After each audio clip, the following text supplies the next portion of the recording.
Welcome, beloved Sangha, to the Jewel Ornament of Liberation series, a commentary with the Venerable Khenpo Tenzin.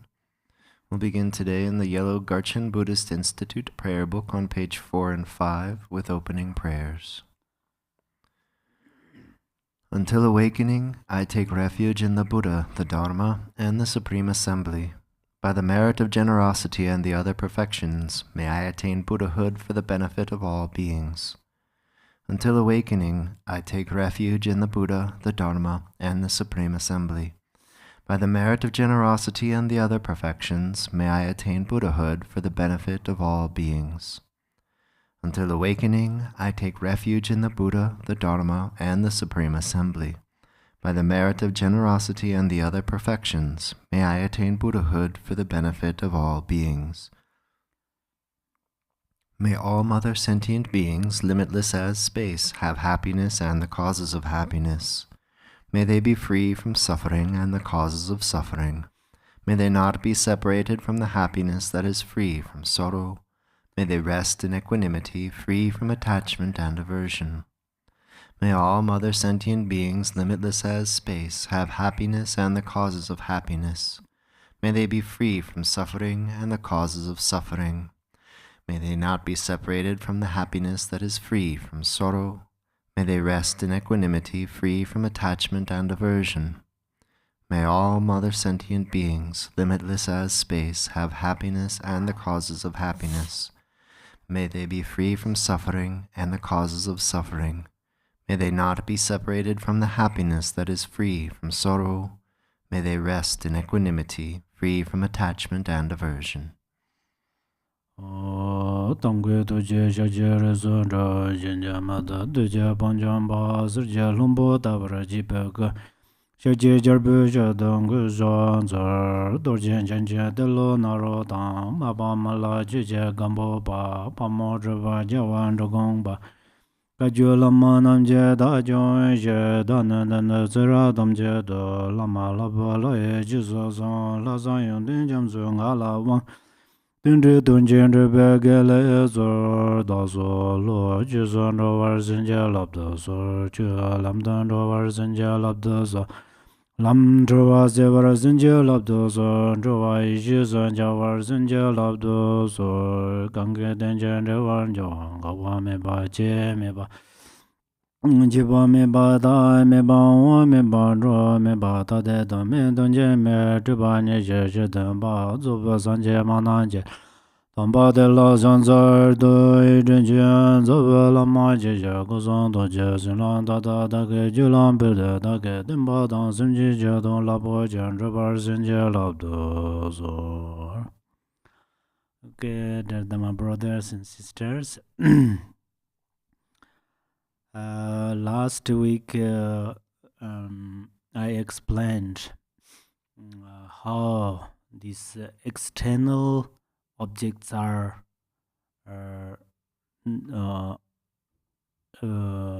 do not exist truly. That's generally we hear about these informations.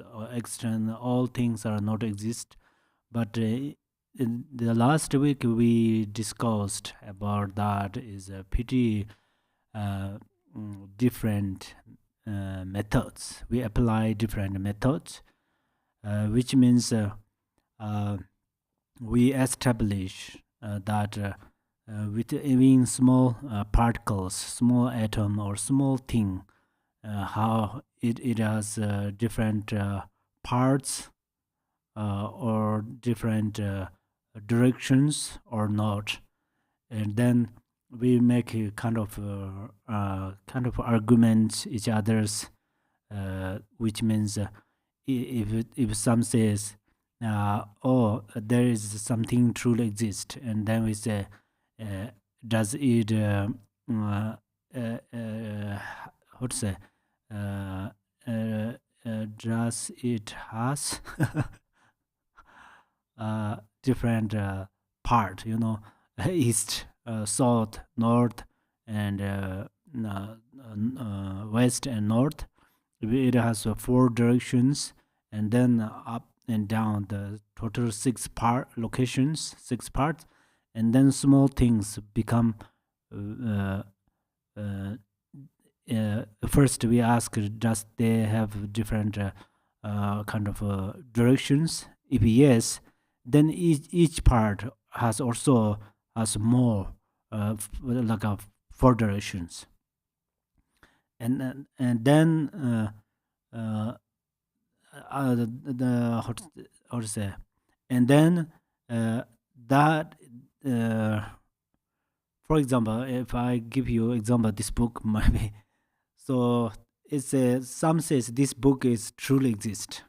uh, this is what we think actually, but some helped us the mm, to say that we think, and they say that it is truly exist, and then the uh, through practicing of perfection, we argument with them. Does it has 4 directions? Yes. They say yes. If they say yes, okay, then this direction has also another directions: east, south, north, and west. So uh, then this direction also has 4 directions. This direction has 4 directions. So then very small things will become very big, like a mountain. But this is not true, not true in front of my eyes, and not true in front. It not true in front of our eyes, and it's not true their eyes. Uh, but they say it has no different directions.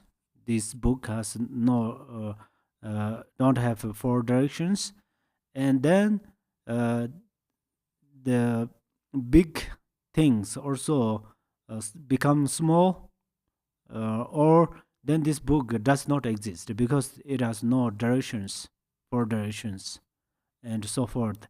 Anyhow, we analyzed, examining that outside these trees, mountains, and all of these things are non-exist. Mm. And then today we are going to establish that mind is non-exist. Mm. So you may wonder, it's Gambo Base told to other, you may wonder, which means maybe you think that, yeah, what is actually manifesting right now? So Gambopa said there's nothing to exist truly. What we see, these they are not truly exist.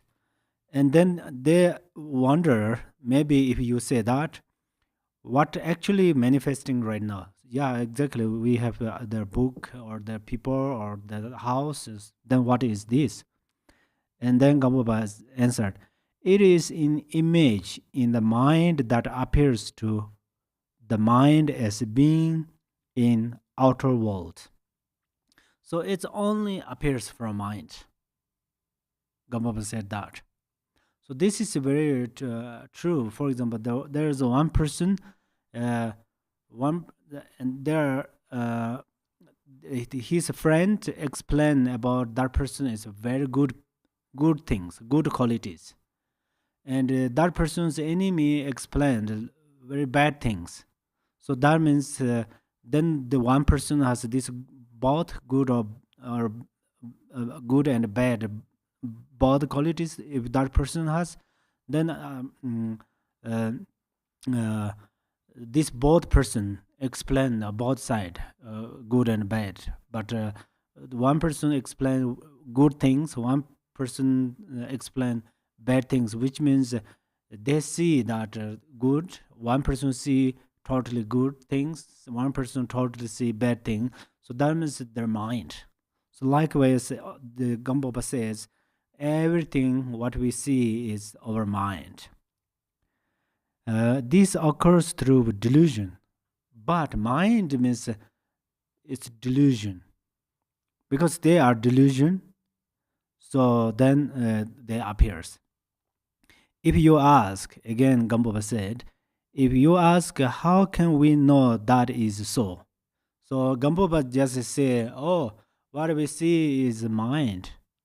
But that this other person, this how to say, his partner or his friend, for example, Gampopa's friends, they are not they easily agreed to Gampopa.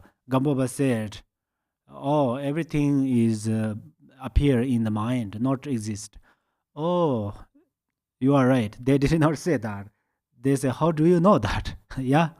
And then Gampopa said, answered, the answer is that it can be known through scripture, authority, reason, and examples. So actually, everything appears not exist, it appears in mind. But then they think the mind is maybe truly exist, but mind also truly not. Mind also not exist truly. That mentioned through this way. But first is the scripture. Scripture means, for example, His Eminence Ngajir Rinpoche gave us teaching, and he says, oh, Milarepa said that, Chinlung Chimpa said that, and Khenpo Tenzin said that, or something like that. This is we call scripture. This scripture means it's a give a proof, support. Otherwise, only I say something that's my suggestion, then we not sure it's proof or real, true or not. It perhaps is appear in my illusory mind, or so. But it proved that's where scripture means. It's mentioned from Buddha what said. So scripture's authority can be found. Flower ornament sutara, whether it says, okay, children of a good family. Who is children of a good family? Buddha always call his disciples children, and good family means bodhisattvas, because Buddha is Buddha, and his disciples are there are most of his disciples are bodhisattvas. So he called good family because they have a pure samaya, great relation. And then actually child means Buddha's our guru has compassion and bodhicitta, loving kindness, and we practice that. That's where we become our gurus heart daughters and heart sons. So that's where they call children of good family. These words come from these words come from sutras many times. This world, this earth, this universe, this world of the three realms. Three realms is above the earth, and then earth underneath the earth. Three realms is mind only. So it's three realms, mind only. So perhaps we think, oh, then there is not a hell realm, lower realms. Yes, exactly. Nagarjuna also said, everything appears mind. If mind is pure, nirvana appears. If mind is impure, then hell realm appears. Also in the Sutara on going to Lanka, where it says, mind agitated by its imprints. So first mind agitated, so then these things appears, and then it make imprint. So imprint is very imprint means a very deep kind of deep imprint means deep imprint. Impression, deep impression. Thank you. So it's quite hard to erase. For example, I read something on my book by pencil. It's easy to erase. This is not deep impression. But deep impression means if I use some ink or something, then it's hard to erase. So this is deep impression. So will manifest thoroughly as objective realities. So then this we appears these are very truly exist, and there are no objective realities but mind only alone. Beside the mind, our mind, there is nothing, but in the mind is appears. The perception of external reality is erroneous.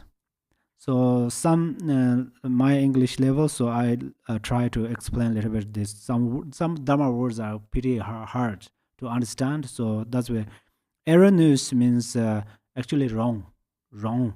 So why it's wrong is the outside there is nothing, but we appear something. So that means our mind is something wrong, which means our mind is agitated, illusory. So we because we can't see real things. So that's where we are going to transform, or we are going to right now. This is ordinary consciousness. So we are going to transform into wisdom. If we transform it into wisdom, then we see all dharma dhatu are the emptiness. All phenomena are as dharma dhatu. We cannot see it's some as right now what we see. Refutation. So refutation means actually this negate. It's a kind of a negation or disagree to someone says. Refutation of external reality through reason. Okay. The first is scripture, authority. Scripture, Buddha said that everything is only mind because Buddha said that. Yeah, that's first. Then second is we logically give reason. So listen this. Let us see what is this reason. Refutation external reality through reason can be presented in the form of the syllogism. Syllogism is actually syllogism is like a kind of promise, promise or promised promise. But there's a little slightly different way to use. Later I will try to make clear for you. Okay, syllogism, form of the syllogism. Those things that appears as external is the logical subject. You keep the word of a syllogism and subject, these two, and they are illusory manifestations of mind is the proposition. So these three things are important in this case. Proposition.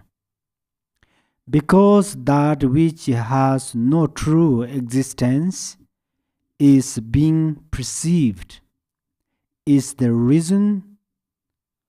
This is the reason. So that's probably in the monastics, Shiras, they always using two hands doing like that. So now this they have, we learn in English there are grammar like a present tense, future tense or something. Exactly right now syllogism, propensities, subject, they use these three things. So first, external appearances, that is subject. So subject means external appearances. For example, I debate. Actually, this morning I use argument. Actually, this debate. In this case, I'm in debate and argument. Quite, I'm using in the same way. Okay, but normally argument and debate are a little different. Yeah. So external appearances, subject. This flower. So, for example, this flower is subject. So here is my friend, and I'm here. between us debate. So we start to debate. So external appearances, this flower, for example, is subject. Why we call it subject? This flower, my friend see, I see. So if my friend can't see this, I'm talking something, then our debate cannot make sense. If my friend sees something I can't see, our debate cannot make sense each other's. So that's why external flowers, for example, this is the subject. My friend see and I see. And then next is the they are illusory. Illusory means we see that but not truly exist. That's why we call it illusory. Is illusory means proposition. This is proposition. Proposition, I say, my friend see this flower and I say these flowers are illusory. These flowers are illusory. My friend still disagreed that. Still disagreed.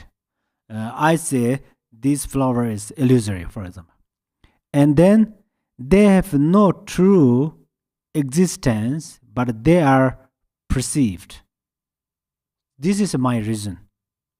What is my reason is this flower is illusory, and then kind of because they have these flowers are not truly existence, but I don't just say not truly exist. It doesn't make sense yet. So then, but they are perceived. This is that is the reason, and still not finished. Then say, if something does not truly exist, but still it appear, for sure, it is illusory. So this is a syllogism. Then at that time ready to do this. Actually, the first external appearances. This is the subject. They are illusory. This I say. I confidently say. And then they have no truly existence, but they are perceived. At that time, then this hand should clip that. That means I confidently, logically, this gave reason. And then again, I make more sense. So that's why I say, if something does not truly exist, but still it appears, for sure, it is illusory. So that means syllogism. So syllogism means for sure. For sure. Okay. Then they give actually first let me read. Then they should give example. Without example, still cannot make sense. That's where then this next. For instance, human horns or a visualized tree. So human horn. Do human being has horn? No, human beings don't have horn. Yeah. So if I see someone has horn on their head, this means that person doesn't have horn, but I see it. So that means my mind has something. It's my mind's issue. So this is example. And another example is trees. So the tree, actually this example of tree is, the examples are this tree that we see to move when we are driving. I happen that many times. Maybe you have some examples. Perhaps right now many cars are or not like a big truck. It's a nice cars. So all the glass, it's small cars. But sometimes we go through a big truck is outside, and a car goes fast. We can see outside very clearly, but a car goes this way, all the trees go back, went back. It and then start to vomit and sick or something like that. But the main thing is car go fast this way, and then actually the trees doesn't went. The trees do not went this way, but we see that the trees go this way. So this means illusory. So trees not go, but still we see they are going. So that means illusory. And people's head does not have a horn, but still we see. If we see horn, then that is a. If we see horn on the people's head, then we say this is illusory. The example, okay.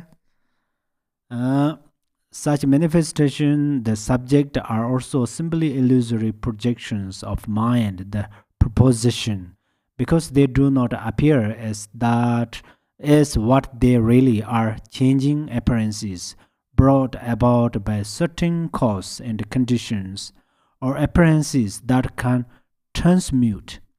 Transmute means is a change, yeah, and disappear through the power of imagination and familiarization. The way thing manifest being different according to the projections of each of the 6 tips of sentient being, the reason, okay, actually the 6 steps of sentient being. So there is a one kind of a liquid or some like a water. 6 beings see different things. Right now we say water, we see water. And gods, they see it nectar. We always say nectar, amrita, amrita. Gods, they see nectar. Actually, then they have some story that nectar, the king of gods and king of demigods. First king of demigods, they went to the ocean, and then they shake the ocean. First they found the sun, but they cannot catch sun. The sun just run away in the space. And again they shake this ocean. They found the moon, and moon also went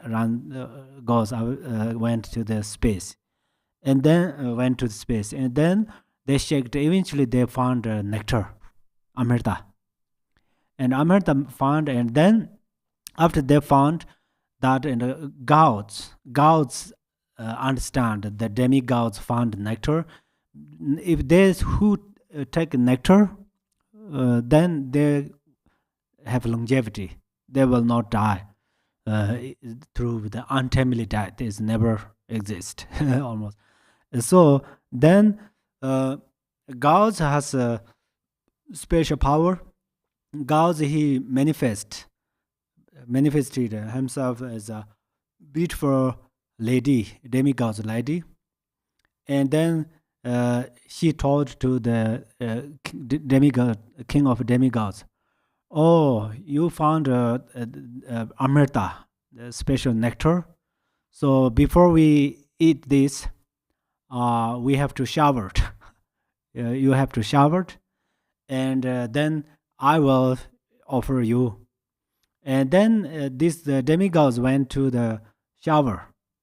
At that time, this manifestation of gods, she went to the god's realm, and then she the gods and demigods are enemies. So that's where they both need longevity. They both doesn't want untimely death. So that's where then they make a big party, and then they shared this nectar from god to king of gods to one by one. And then end of there some the moon, gods of moon, he see that after demigods lost that lady, then he know that manifestation of gods. That's where he also manifested another a kind of a minister, and he went to the God's realm, and he stayed in the party group. And then the moon see that, but first the moon did not see it. So that's where um, this gods, king of demigods, get a little nectar, and suddenly moon understood that there was the manifestation of demigods was there. That's where he told to the king of gods, and the king of gods let fight the sun. So sun fight. So that's where sun cut the neck of this demigods manifestation. And then demigods pray. So prayer has this power actually. So prayer, it says, may I eat this moon and sun every year. It's, so he prayed that, and then so that's where every year we have the sun clips or moon clips. Actually, we say through science we say there is sun. What is called the earth between the sunlight and moon. Moon. The earth comes. So the earth's shadow makes these lunar clips. What's called this moon clips, sun clip, or sometimes the sun becomes red, moon becomes red or something, completely become dark. Yeah. So that's where at that time this king of demigods we call Rahula, sometimes Rahula. So it's a rat for gods. So then he eat the sun and the moon sometimes each year. That's where after he ate, but already the sun cut his neck. Then the sun and moon both comes from here. He eat from here. At that time, they become dark, but come from there, and then again the sunlight and the moon, sunshine and the moonlight comes back. But why he could not die? Because he ate small nectars, half goes in his stomach.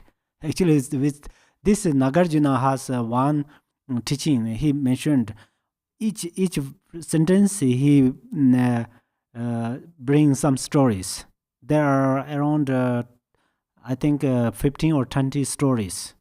One day I will teach that. It's good things, but it has a special moral, kind of special advice, how to be kind of how to do good things or something.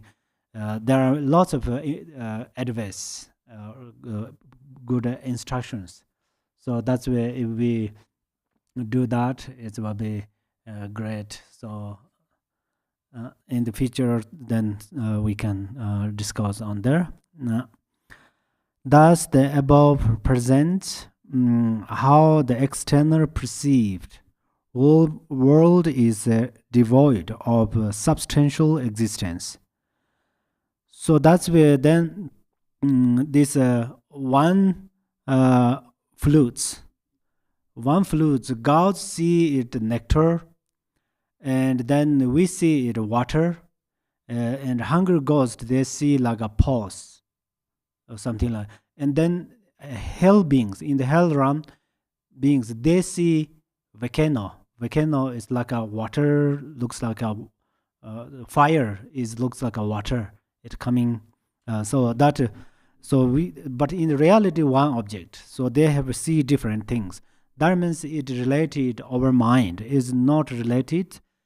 Something exists in front of us truly. So that's the finish, that outside things are not truly exist. So this is how this Indian master Nagarjuna, Abhidharma Kosha, and this especially this Naropa, and these are Nalinda masters. So they how gain the realization of emptiness through the external emptiness. So then actually Vibhasikas and Chitaman, what is called other Chitaman, Say again. Chitta marking. So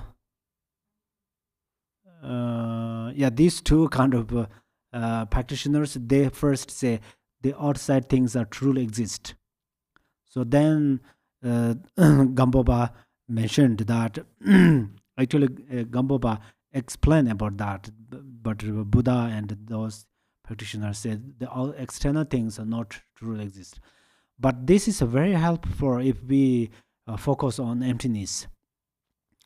When I was at Tibet, my Khenpo master, Dharma master, he is extremely great practitioner, and he should come to the temple from his hut, probably from Rinpoche's hut to here, this temple, kind of this distance. So he totally focused on the emptiness. So he said that sometimes he coming on the he walk on the ground, he felt doesn't the solid, he doesn't feel this ground is solid. Almost he feels in the empty, he steps on the empty space. So that means the power of the realization of the external emptiness. So he doesn't kind of lie or something like that. This that we know how he is honest and so forth. That's why it has many benefits. Especially sometimes we have many challenges from external situations. If we focus emptiness, then we have less suffering. Okay, and then next, the second point is the non-existence of our perceiving mind.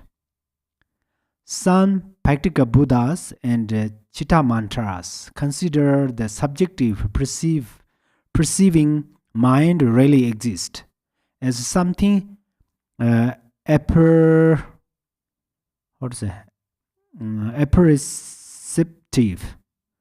and self-illuminating. They hold such a view, but it is inaccurate for three reasons. So now we start to say the inner mind is not truly exist. Through three reasons. Some says Chinta mantras and practical Buddhas, they say mind is truly exist. They say mind is ultimate truth. So now is here Gamboba said mind is not truly exist. So through three reasons, he mentioned it, three reasons. Mind does not exist when examining in terms of moments of time. Yeah, how does mind exist? But it's examined through the terms of moments, or the terms of moments of time. Then mind does not exist. This is reason one, but explain more later. Second, mind does not exist because no one has ever witnessed it, which means no one see it. How can't no one see it? It's later, it's explained very well. Number three, mind does not exist because there is no objective reality. If mind exists, then there should be some objective reality, but there is no objective reality. That's why mind does not exist. So three reasons are that. First is mind does not exist when examining in it in terms of moments of time. Okay, concerning that first of these, non-existence in terms of moments of time is the apperceptive, self-illuminating mind that you postulate. Postulate means kind of thinking, yeah, think. present in one instant or several. Instant means a very short kind of a moment. So that's where in the practical Buddhas, they say mind itself has clarity, and then mind see by itself. So only mind exists. Outside things are what you say, we agreed. There is not exist, but only mind exists.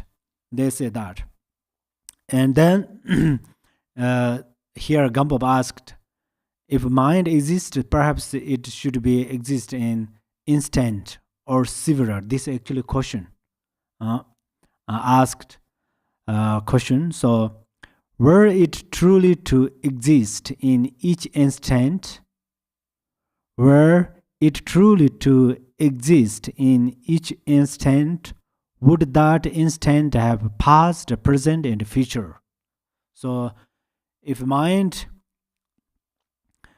truly exists, then in each instant, would that instant have past, present, and future? Three times, however, three times. If it were so, asked, does it have three times or not? If it's so, means if yes, it has three times, then this would refute. Refute means actually it's a kind of a negate or some disagreed. So this would refute its existence as a unique existing unique of mind. If it were not so, the idea of a sequence of many instants becomes absurd. Absurd.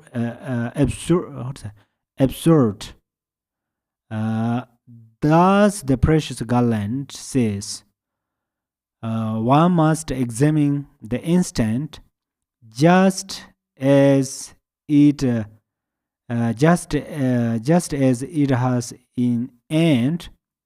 It must also have a middle and a beginning. Since an instant is thus threefold, the world cannot exist as in instant.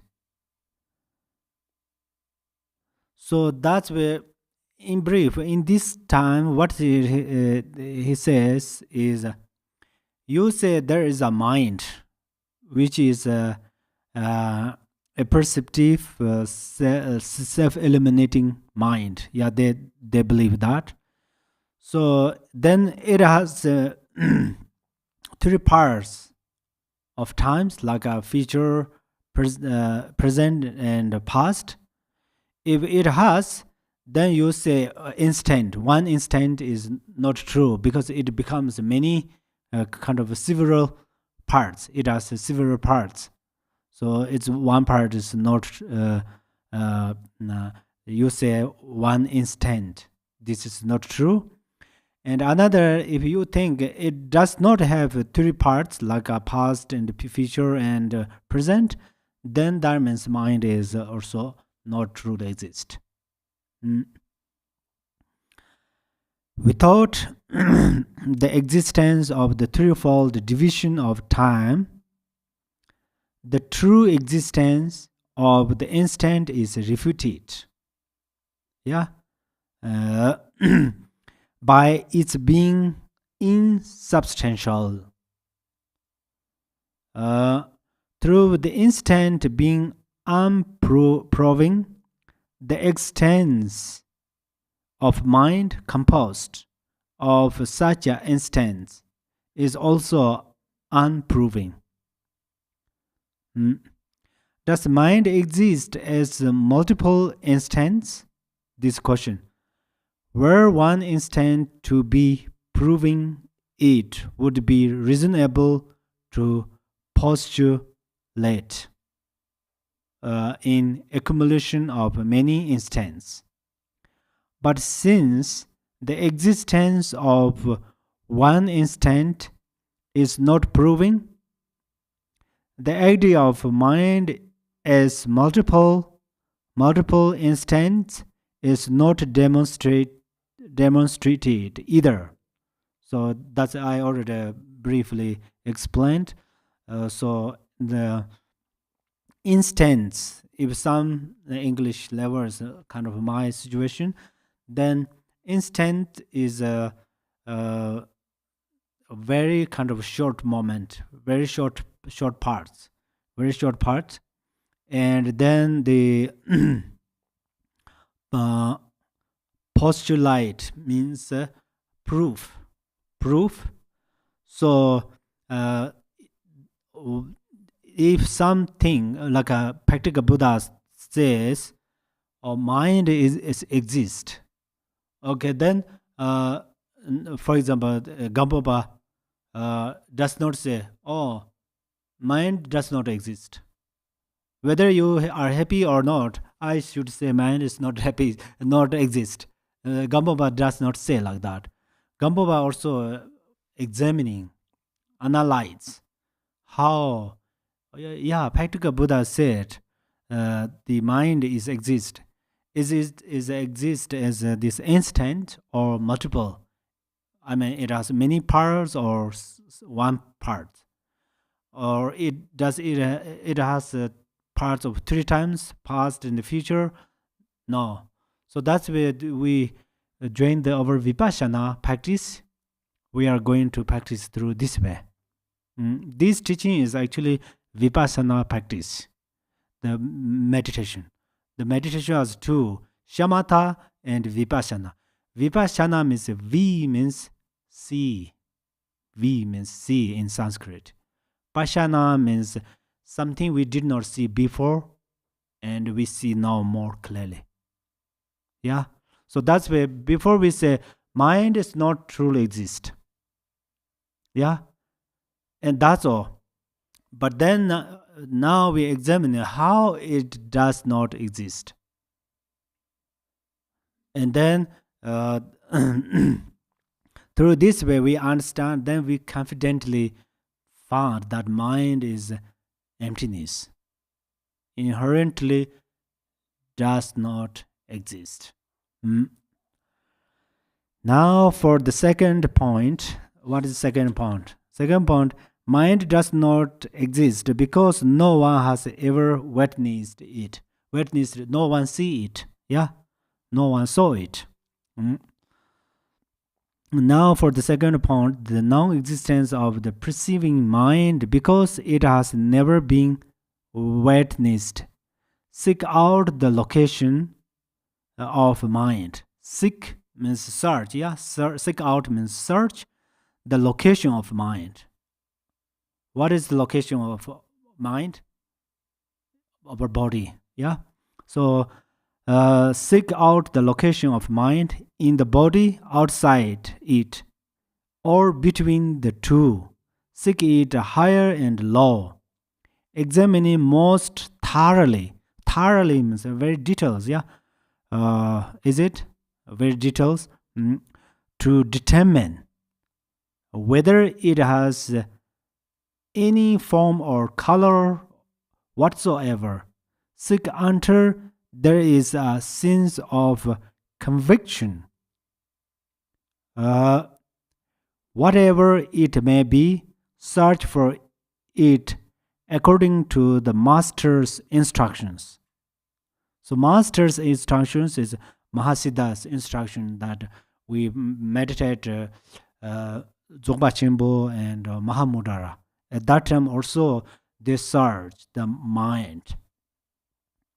Guru Rinpoche said, first you look at the movement of your mind, and then you look at the mind which resting at ease. So you search. Such is how to vary. Vary means different, yeah. Vary the object of inspection.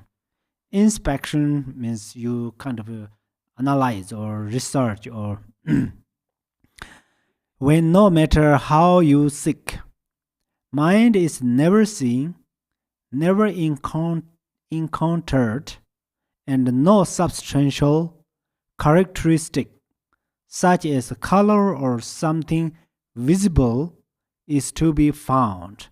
It is not the case that mind exists, but you have not yet been able to find it or witness it. There are two important things. Two important things. Usually, we are going to meditate shamatha and vipassana mixed. Then we have no problem about our meditation. I mean, in the in the future. How to do is shamatha help us to stability, improve the stability or stabilization. Vipassana help us to improve clarity.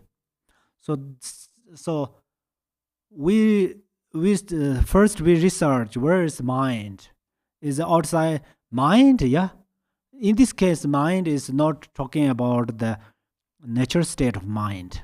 Okay, it's called generally what we are talking about mind, but it's later few pages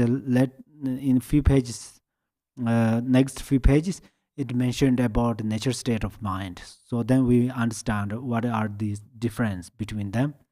So right now it's talking about natural mind, like thoughts, conception, perception, and so forth.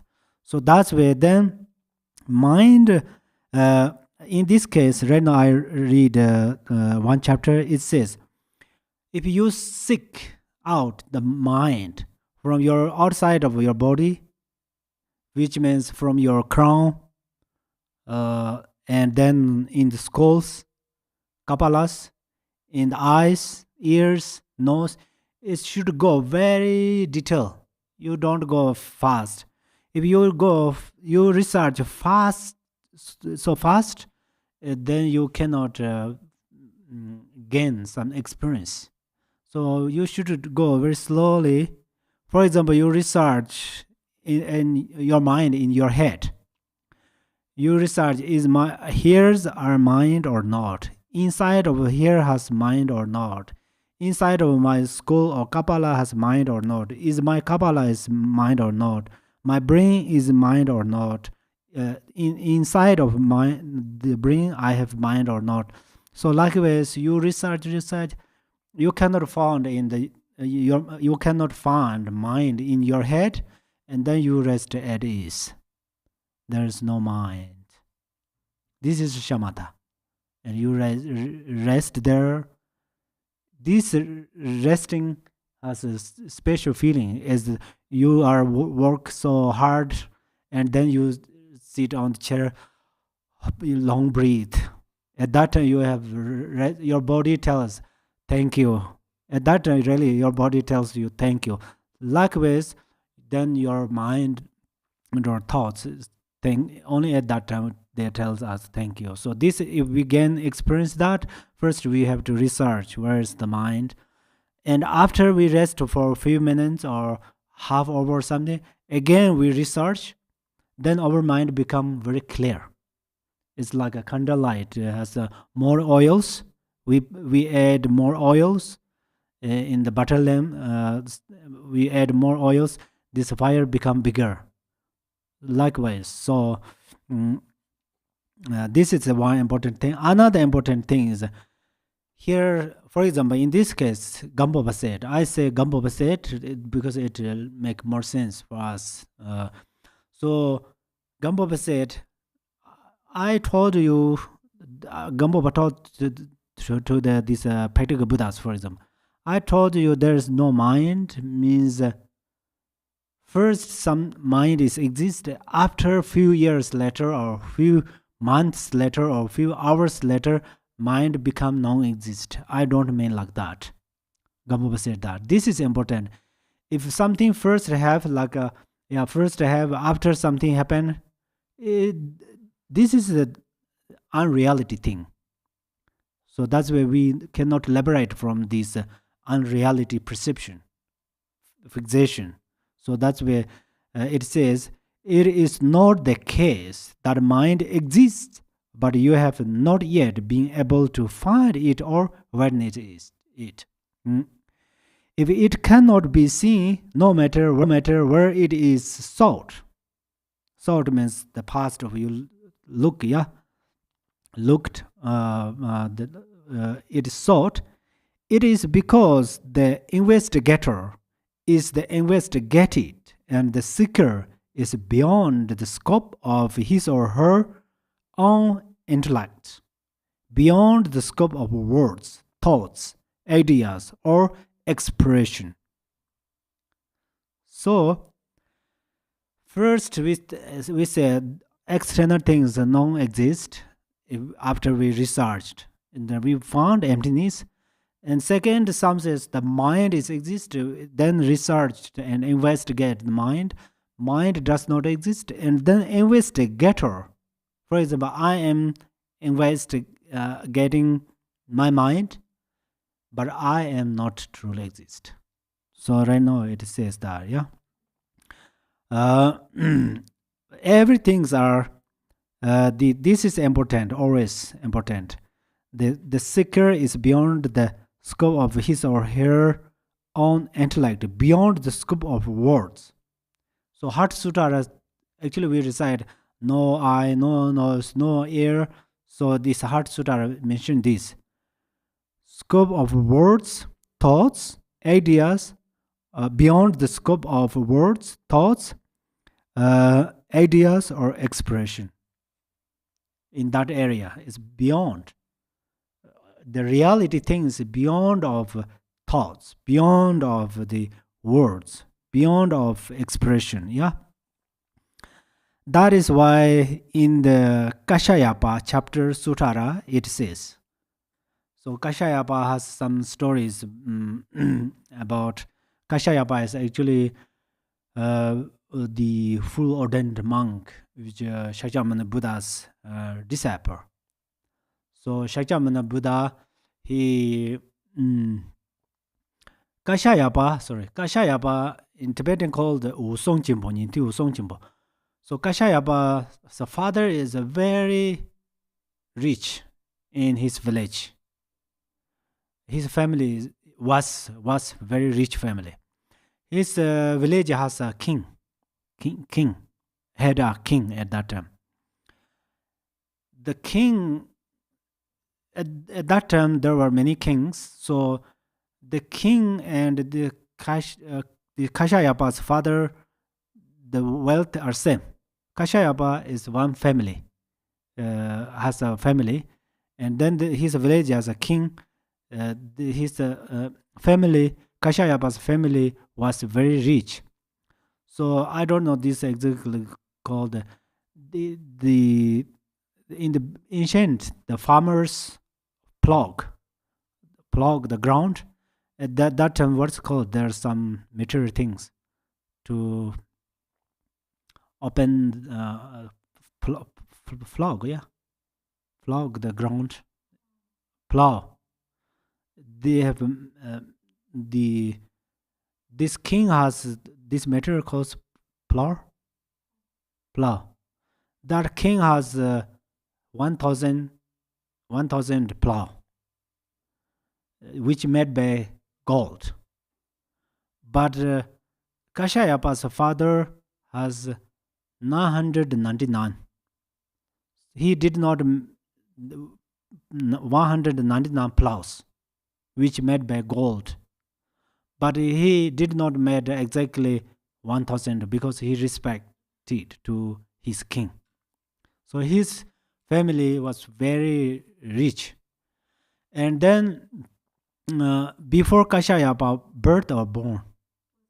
was born, then Kashyapa's parents has no kids, no child.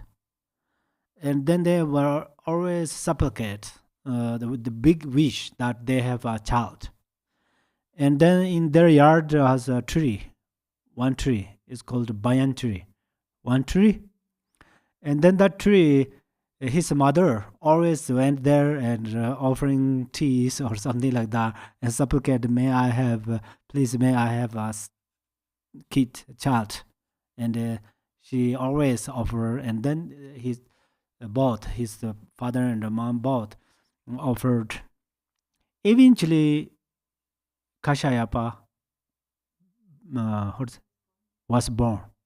Eventually, but before he born, uh, how many times they offered to things to that tree, she did not became pregnant or what? She did not have child. Yeah, but then that tree has a god. We has elements god. The god he tried to help, but he could not.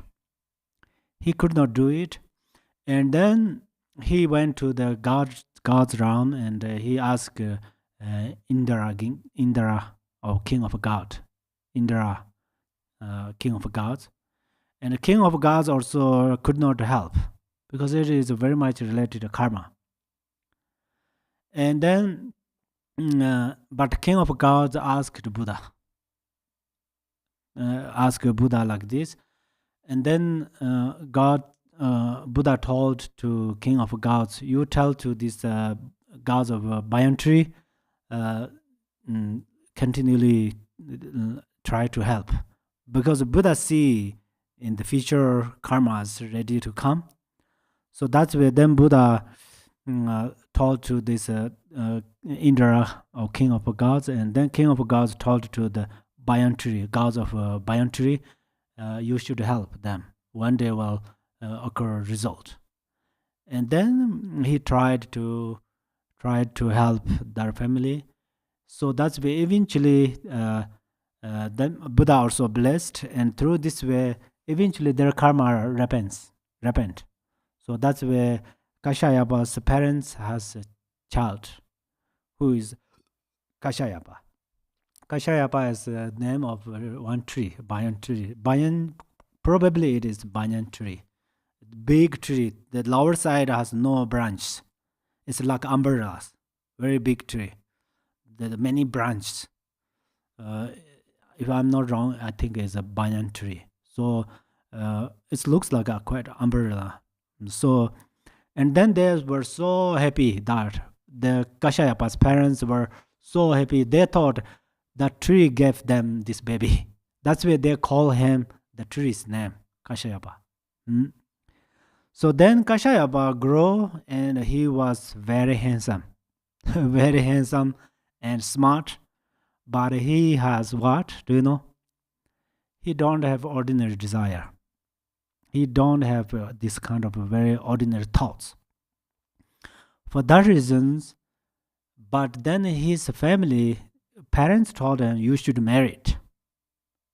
And Kashyapa thought, oh, if I reply that I don't want to marry it, my parents will upset, because they did a lot of accumulated merit for having me, for them. So now I say I don't want to be married, they will be upset. So I don't want to say, but how I to do? And he thought, and then suddenly he found a great idea. So he was very smart, and then he said, okay, I can marry it, but I need such a beautiful lady, almost not exist in this world. He said, you have, his family has power, so invited many smiths, yeah, who make some statues with gold or something like that. And then he said, you should make a statue, as what I said. And then you should 4 statues, and then these 4 statues and carry in the village in the 4 directions. And then you should tell them, if at that time in India the system is its family has a boy son, it's very beneficial. They have that view or culture at that time. So especially ladies who offering things and supplicate and come to see, and then with this, then they will uh, have a nice family and a nice son and so forth. As he said, many good things.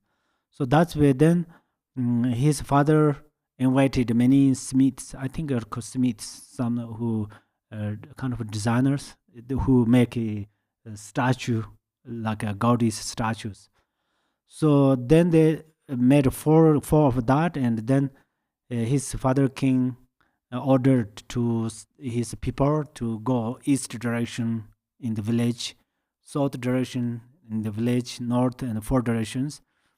They went, and then they like a advertising announcement that said, "Oh, who come to here and supplicate this statue? It benefit great, especially ladies who come and offer this. It made a great blessing to you that in the future you have a good family and so forth." And then at that time, uh, for their reason is they have to look that Kashyapa need such a beautiful lady, so they need to find that lady. So that's where they do it that this method. But the three directions they could not find, and they come this his people come back and they could not find, and then his parents upside and more kind of worry, since we cannot find like what Kashyapa need. And then one direction there were uh, they found there's one mother. She has such a kind and beautiful lady, and his her mother noticed that their village was some group of people came with a statue, and if they supplicate that, it greatly blessing to the people, especially sisters. And then her mother told to her, "You should go." And then she said, "I don't want to go." And then her mother again said, "You should go there." And then she went. Exactly, they found, and then they connected to her family, and then they discussed about marriage at that time, arranged marriage. So then that Kashyapa no. Kashyapa knows what he want. Exactly the lady they found, but he did not have interesting to marry it. That's why one night he went to that family. He traveled to that village and he met that lady. Then he told to her, "Your family and my family, they discussed that we have to marry it. So I don't have ordinary thoughts, and especially I don't have ordinary desire. So if you agreed, you can come to my family. We can marry it, but we stay. We keep vows. We will." He said that, and then exactly she said she is too. She don't have a kind of ordinary afflictive emotions. So they agreed, and then no one knows. Only they know. They know, but their families didn't know it. So their family celebrated the marriage, and then for many they stay for many years. They stayed many years, and then of course they don't have kids. Did not have kids. So, but they both being as their families, Kashyapa's families, uh, son and daughter, of course. So they spend joyfully, peacefully, and eventually Kashyapa's parents passed away, both. And then Kashyapa offered all things because everything is his. And then she also agreed to him, and they discussed. They both will become great Mahasid, these practitioners. go to in the solitary place, not belong a family. And then they both agreed each others. That's where Kashyapa's family was very rich, so they shared or offer things to the practitioners and dedicate poor people, everything he dedicated. And then she went different place for practice, solitary place, and he only bring the dharma, yellow rope dharma has made by little kind of gold jewels, made mixed with that. He brought only that, and then he went to the solitary place, and then then he become Buddha's disciple. So Buddha gave him vow. So that's where then Kashyapa has a special 12 vows that for some is related during our Nyungne practice. Nyungne practice means fasting practice. During the fasting practice, for example, I bring some food and sit. After sit, then I again cannot stand up to bring food. Someone help to bring food. Yeah, so that is what he did. So he did greatly undertaking hardship. He if he has some food to eat, after finish that, he don't again try to search that. He wear very simple clothes always. He don't try to again. He don't keep extra clothes.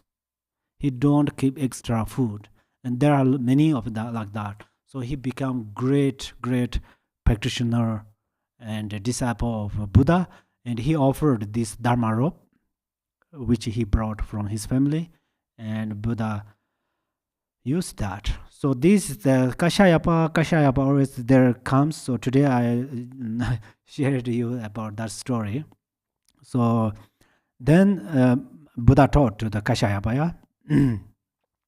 The Kashyapa chapter Sutara, it says, Kashyapa, mind is found neither within, without, nor in between. Yeah, that means mind, Buddha said, mind we cannot find how to say, within or without or between. Yeah, neither within, without, nor in between. Kashyapa, mind cannot be investigated, cannot be shown,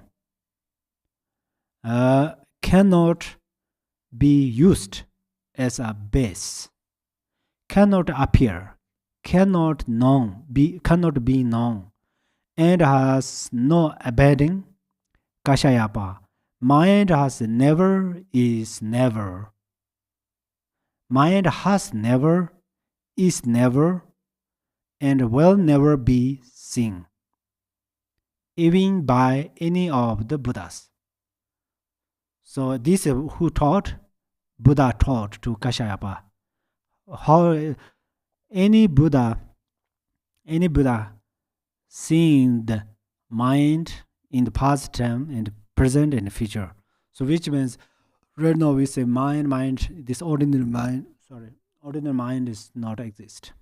In the Sutara that perfectly sees sublime Dharma, it says, therefore, by coming to understand perfectly.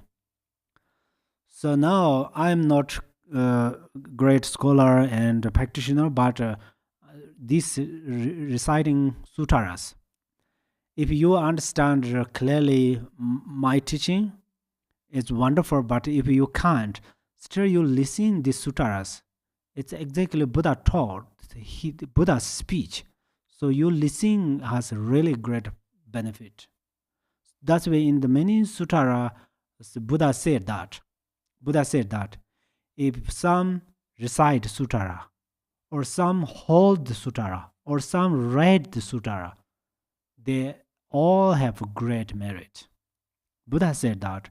So sometimes I have a little confidence that to sit here to teach you, because at least If I cannot teach profoundly, but still I recite Buddha's Suttara, and you listen, and you have great wisdom, through this way, you become self-liberator, self-realizers. So you can liberate by yourself through listening the Buddha's teaching. Okay, so higher capacities they do like that. Yeah. Therefore, by coming understand perfectly the various degrees to which mind is a contrivance, a fake, or one will no longer perceive it as in essence. Actually, some words, if I try to explain that, mind contrivance is kind of real or true or new, a fake. So in real mind is not the real or not how to say, mind does not exist and does not non-exist. One will no longer perceive it as in essence. Yeah,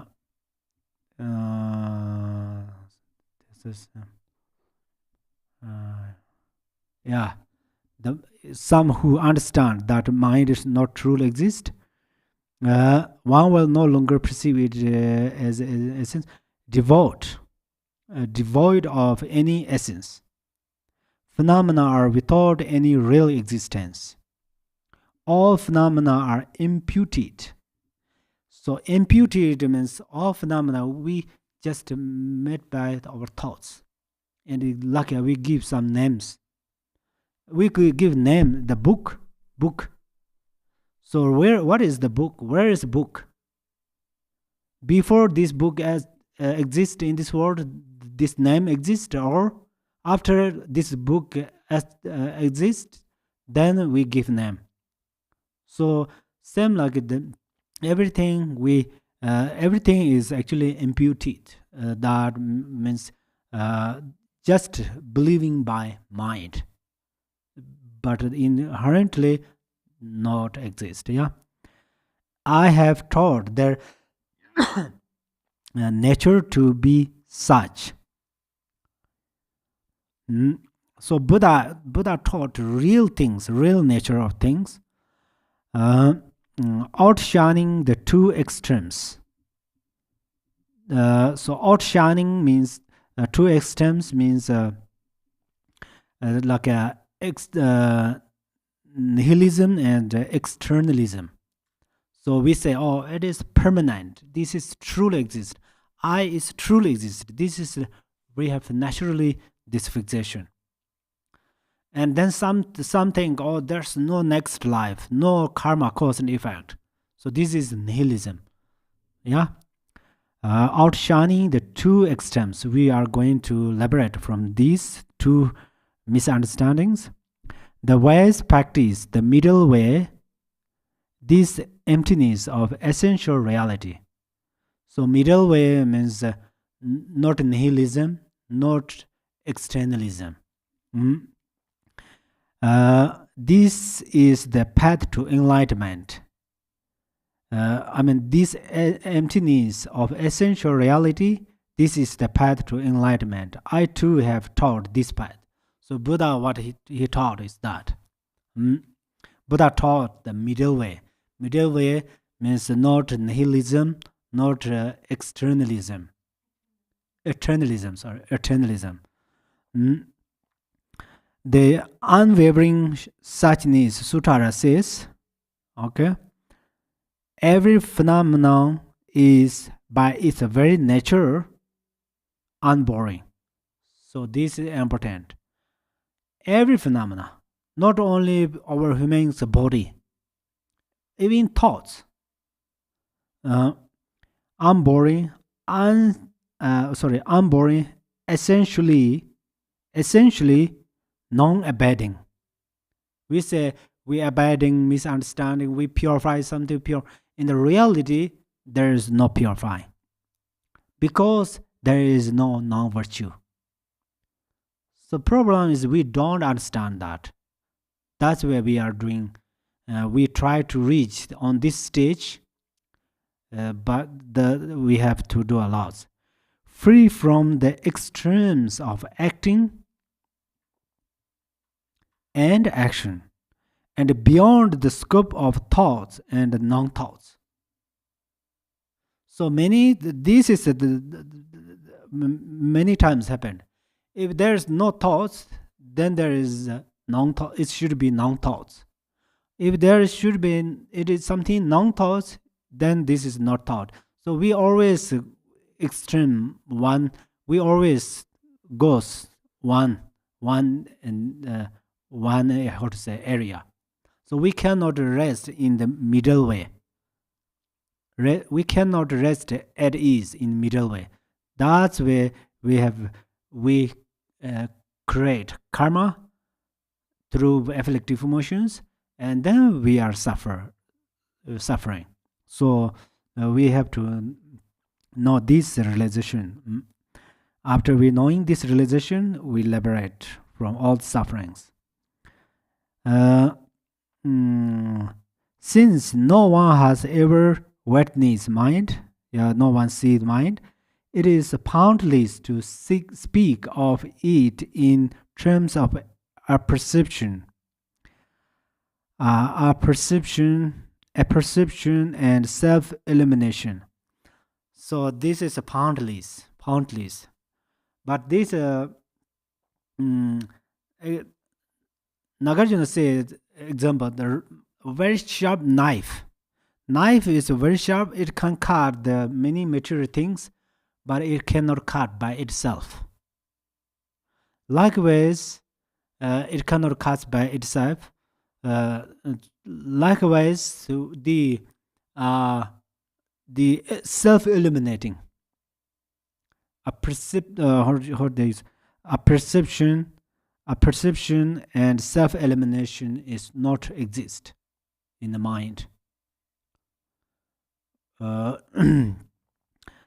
As a guide to the Bodhisattva way of life states, since none has ever seen it at any time, no one see the mind, it means. To ask whether it is self-eliminating is as meaningless as discussing. The elegance of a barren woman child. So that's where there is no mind. Then we discussed about mind is the barren woman's child. That means, it's, as I said recently, women who doesn't have child. But it does not mean some don't want to marry. This is not barren women. Some married but they don't want child. This is also not a barren woman. So there's some it's have naturally that situation. So that's why mind is like that inherently. So there's no it says meaningless as discussing. Talking about mind is but then we have question, why are we talking now? Do we talk about this? Right now we thought we have mind. That's why we try to understand the mind is beyond the yes or no. So that's where we are going to discuss. But if we realize there's emptiness of mind, then we don't want to discuss. That means that Telopa said, merver. Merver means in Tibetan Jeho, means like a quite similar emaho. But emaho and merver has a slightly different. Is we can understand through this way. Emaho means some kind of auspicious, always. This merver means actually emaho, but it's depend what case. Some in the something, So mervel. This is the self-cognizing pristine awareness. It is beyond speech and is not the domain of the intellect. So Telopa always eat fish and remain in Ganges River, near the Ganges River. So that, but his mind is always in the pristine awareness. Yeah. So that's where he know mind is beyond the speech. Mind is beyond the intellectual or intellect. Number three. So number three is we say the mind does not exist because there is no objective reality. Okay, this part. The third point, the non-existence of the perceiving mind because no objective reality exists, is explained as follows. Since as was demonstrated above, visual forms and so forth. Visual forms means first we establish all the phenomena are emptiness, yeah? So that, and outer objective reality have no substantial existence. The inner mind that perceives them cannot have substantial existence either. Substantial is, if you know Tibetan, ngupo. Ngupo means we common name of these forms and colors and consciousness. All of these things we call them this what is substantial existence. So, but in the Sutara on the indivisibility of Dharma Dhartu, it says, its names are amazing, yeah? Indivisibility of the Dharma Dhartu. Then everything's are, we cannot separate because they beyond of separation, yeah? Investigate whether this thing you call mind is blue, yellow, red, wet, maroon, or transparent, whether it is pure or impure, permanent or impermanent, and whether or not it is endowed with a form. Mind has no physical form. It cannot be shown. It does not manifest. Manifest means to appear. Yeah, it is can show. Yeah, it is intangible. Intangible. Actually, they're intangible. It is intangible, and tangible and intangible probably different. Yeah. I don't know, you say tangible, but the Malareba, he knows emptiness. So that's why he can fly through the mountain rocks. Rechongpa has also great realization and he was great practitioner, but he could not do it. Could not do. So Rechongpa and Malareba, they spend many times together. Sometimes then Rechongpa didn't listen to Milarepa. Rechongpa is sometimes he is a very strong person, strong as he believe faith in Milarepa, but sometimes he show different behaviors. So then Milarepa showed him some miracle powers. So there are different disciples. They want different path instructions. So that's where Milarepa flew through mountain from this side to other side. He flew from other side and he appeared this side. So which means he know everything is emptiness, like an empty space.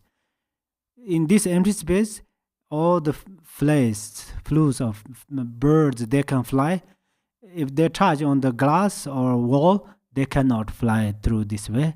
So that right now our perception is like this wall. We have limited. Perhaps this is impermanent. Perhaps this is permanent. Perhaps this is born. Perhaps this is ceased. Ceased or something like that. So then right now it's talking. Mind is intangible. it does not cognizing. Cognizing is think, yeah. It resists neither inside, outside. Resist is not, not anywhere in between. Thus, it is utterly pure, totally non-existent. There is nothing of it to liberate. It is very nature of the Dharmadhatu. Furthermore, a guide to Bodhisattva way of life says,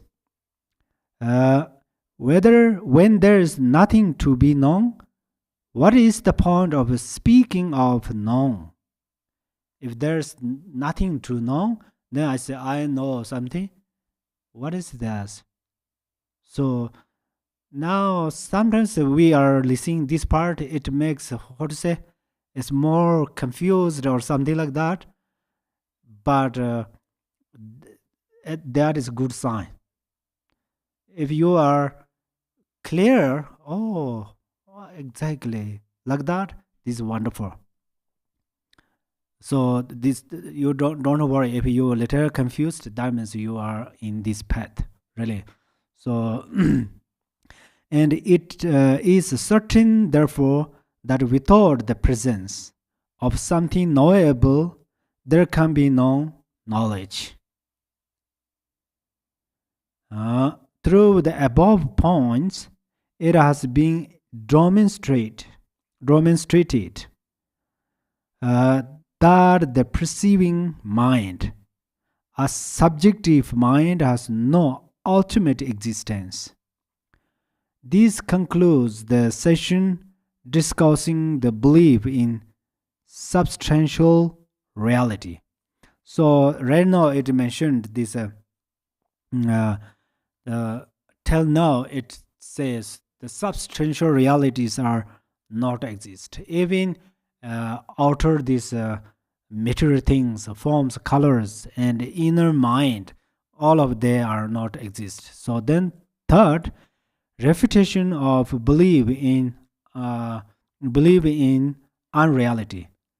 This is important part. So now refutation means disagree or kind of negates, kind of negation or something of believing in unreality. Some believe there is nothing, no Buddha, no the karma, no next life. They believe that. And then right now it mentioned about this thing. If the two types of self-entity have no authentic existence as real things, yeah, could there be non-existence unreal? So that is, for many times, through many chapters, it mentioned two self-entities non-exist. Two self-entity means I and you, these two things. I not exist, you not exist. Okay, they both not exist. This is very easy to think. Buddha said, they said no, they not exist. So then, in fact, they do not even exist as unrealities. So it's quite difficult to come to in the middle way, in the natural state of mind. Sometimes through the sometimes means the reality, how should we come to on the natural state of mind is only we can come through Guru's path instruction. Now, Guru's path instruction, how can we invite it in our mind is faith, devotion. So that's where devotion is called in the path instructions. Devotion is the head of the meditators. If we have head, we can see, we can talk, we can smell, we can listen. Renunciation is the legs of meditators. Renunciation means what? Renunciation? Samsara, wealth, those famous or something like that. They are like a legs. if first meditators see such a beautiful place, like for example, from here, Sedona, or Sedona is a special tourist place, or Grand Canyon or somewhere, first see or hear. And then we have to go there. Without the lake, the cars and airplanes are included the lakes. Without them, horse and all of, we cannot reach there. So that's where renunciation is important. Renunciation means we suddenly don't reject all of things. We reject the clothes, food, money, wealth. This is not smart. But we practice generosity, offer to the jewels, that's wonderful. But the first, before we remove them, what should we do is from our mind, desire, and these objects make a little bit distance. Don't make too much relationship between them. So for the sake of wealth, famous names, or those things, people did such a serious negative karmas. People cultivated negative karmas, yeah? So that's why first we try to make a little distance between them.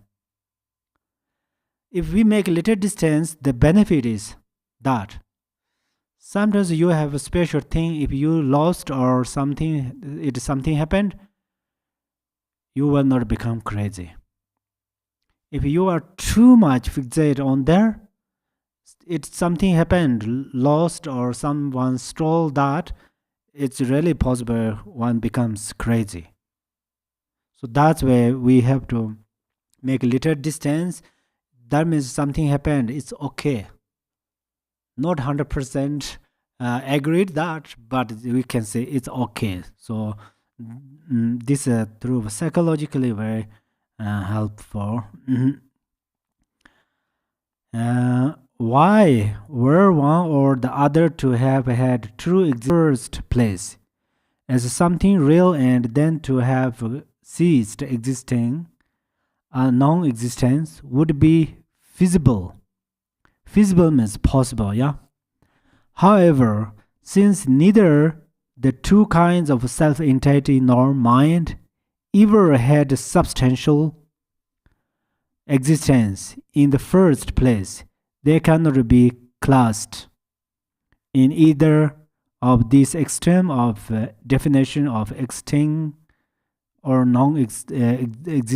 existent or non-existent. Sarah has said, to believe in reality is to be like cattle. Cattle means like a cows. Actually, it does not mean we are looking down on them. But right now we say we have a precious human life. So this is very important.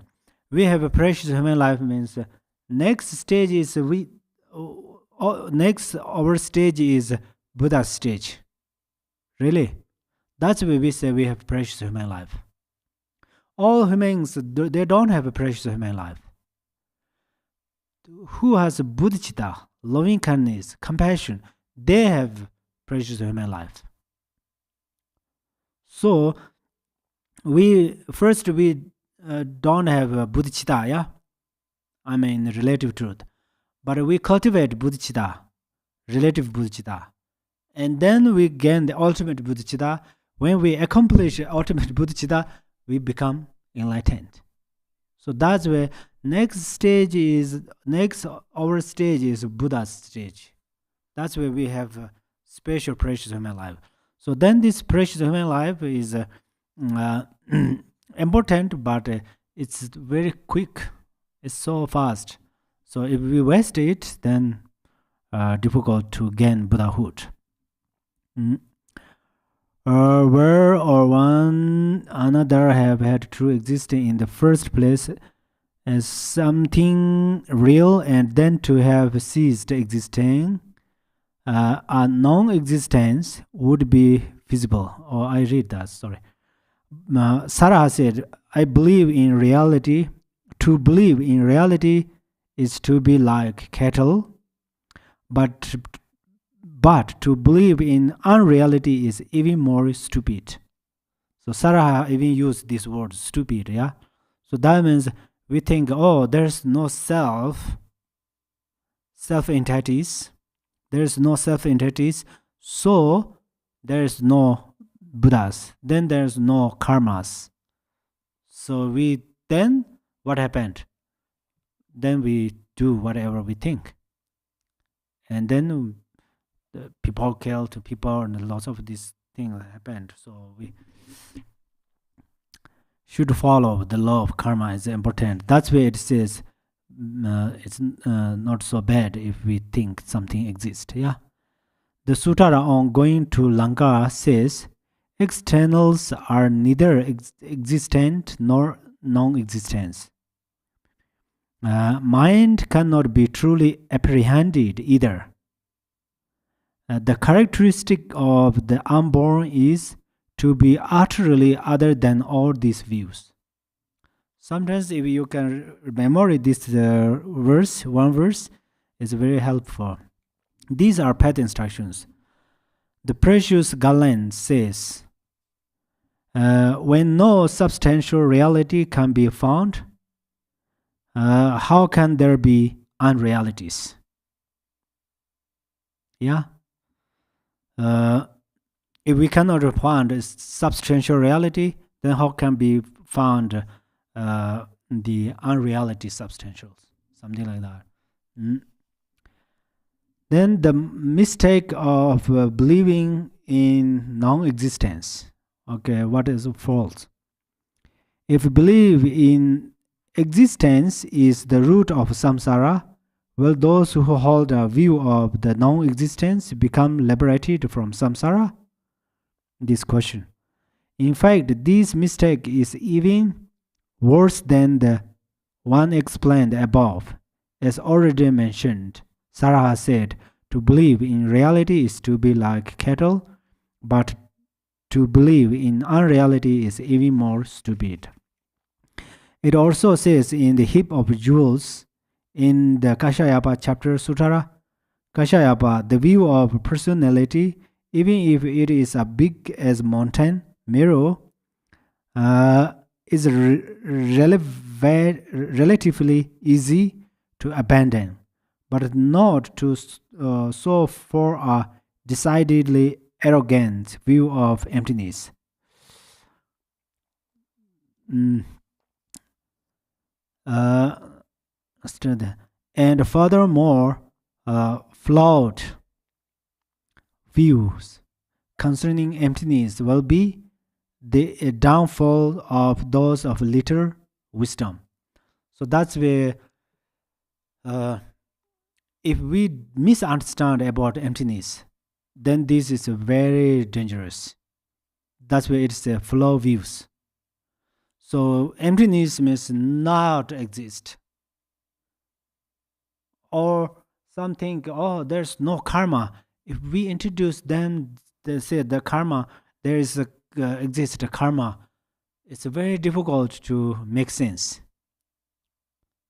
But if some believe karma and we tell them, oh, karma means interdependence. The subtle interdependence is emptiness, and they quite wake up. So quite easy to understand. So that's where it's if we misunderstand about emptiness, is very dangerous. Even great meditators also should be apply more path instructions from gurus. It's because during the meditate, there are different experiences like 3 sad takes and 4 strayings and so forth. That's where apply more path instructions is very important, especially if you have this Gampopa's text.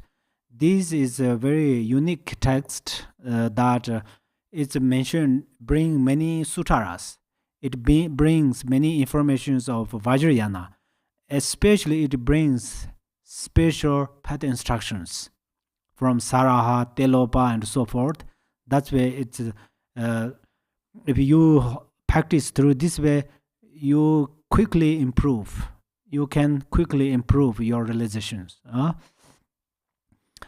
In the fundamental, that's where Gampopa, this is wrote by Gampopa. So Gampopa did not spend many years with Milarepa. So that's we have to know. Gampopa spent around 30 months, I think, 30 months or something. 30 months or something. But Gampopa brought all of path instructions and from Milarepa and dissolved inside. And Milarepa also confidently Gampopa is this amazing even Buddha. So that's where then the book wrote by Gampopa. So he wrote this through his compassion, loving kindness, and wisdom, and he then supported his compassion, wisdom, and loving kindness, supported by Milarepa's path instructions and Buddha's teachings. So that's it's very unique, yeah.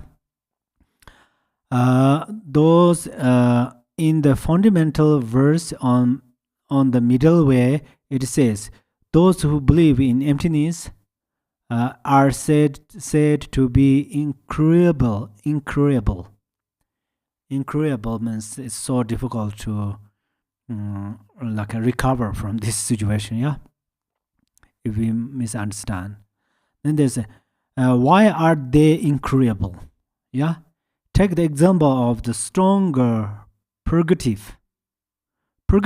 Strong purgative, you know, yeah, purgative is a medicine. If both the constipation and the medicine are eliminated, the patient's constipation means kind of unmelt. We eat some food, it cannot melt, digest, yeah. So then there is a medicine which called the purgative. It will melt the food. We easily digest through this medicine. The patient will recover if the blockage is removed, but the patient falls to cleanses the purgative itself from his system, he may not recover and may even die. So that's where sometimes medicine become poisonous, means like that. If purgative is for how to say constipation or melt some food inside of our body, so if this medicine cannot melt, then already some food or some poisons could not melt in the stomach, then sometimes the medicine cause of these problems, yeah. So it says that. Likewise, belief in substantial reality is eliminated by cultivating the notion of emptiness. Notion means method, yeah. But if the person clings to emptiness and makes it a view, the master of emptiness will annihilate himself and be on his way to the lower states. The precious Garland says, a realist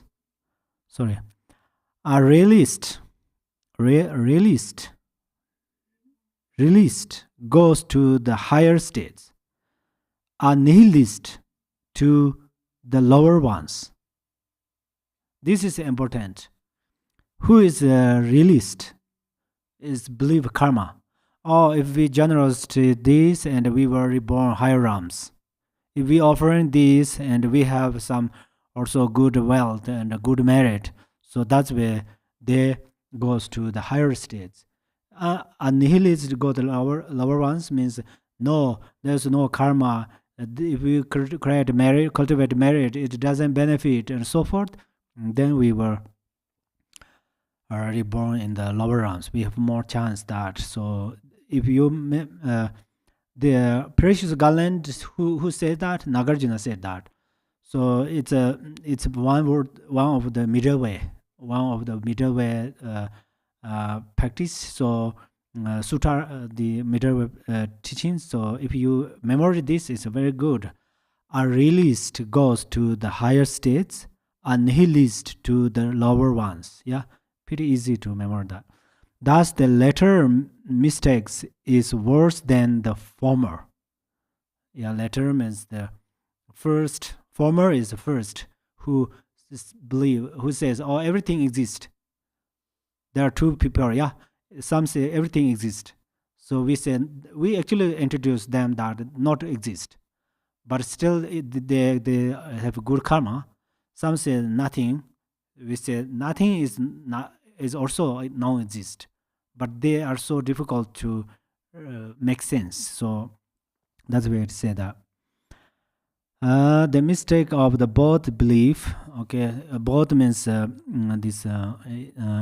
In fact, believe in extreme existence and believe in non-existence are both mistakes, because they are beliefs that falling into the two extremes of eternalism and nihilism.